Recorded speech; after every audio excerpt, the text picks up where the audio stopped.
नागरिकांच्या मनामनातील आवाज, नाशिक आवाज.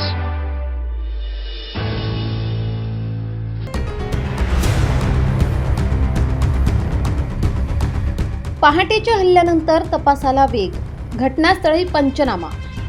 गूढ वाढलं पण तपासही वेगात, फॉरेन्सिकची एंट्री.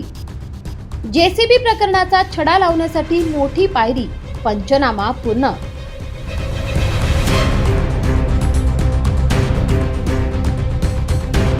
नाशिकमधील पहाटेच्या जेसीबी तोडफोड प्रकरणात तपासाला वेग आला असून आता नागरिकांकडून मोठ्या मागण्या पुढे येत आहेत. नाशिकच्या मुंबई नाका परिसरातील नागझी भागातील हिरवेनगर वडाळा रोड येथे घडलेल्या या घटनेनंतर काल पोलीस आणि फॉरेन्सिक पथकाने घटनास्थळी भेट देत सविस्तर पंचनामा केलाय.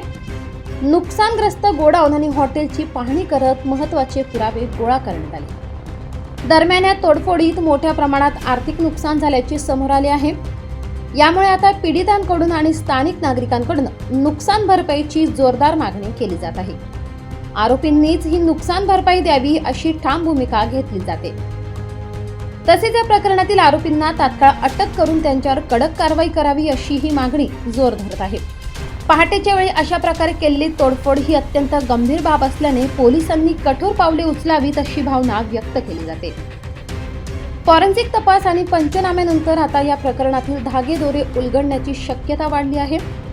सीसीटीव्ही फुटेज, स्थानिकांचे जबाब आणि घटनास्थळावरून मिळालेले पुरावे यांच्या आधारे आरोपींचा शोध घेतला जातोय. पोलिसांकडून अज्ञात व्यक्तींविरोधात गुन्हा दाखल करण्याची प्रक्रिया सुरू असून या घटनेमागील नेमके कारण शोधण्याचे काम युद्धपातळीवर सुरू आहे. नुकसान भरपाई आणि कडक कारवाईच्या मागण्यांमुळे आता या प्रकरणाला अधिक गंभीर वळण मिळाले आहे. या संपूर्ण घटनेतील सत्य काय आहे हे समोर येणे महत्त्वाचे ठरणार आहे. नाशिक आवाज, नाशिक.